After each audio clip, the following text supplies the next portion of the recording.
In today's video, how to add Made with AI label on Facebook.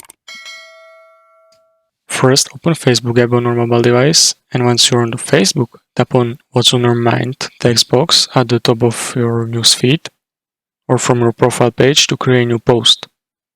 Now click on Photo Video button and select AI generated photo or video you want to post on Facebook.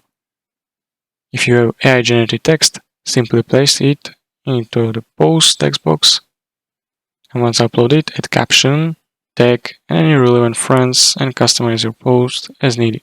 Look for option AI label above the caption. Pop-up screen appears to enable Made with AI label for this post. Turn on the toggle button next to label as Made with AI to indicate that your content was created with AI help.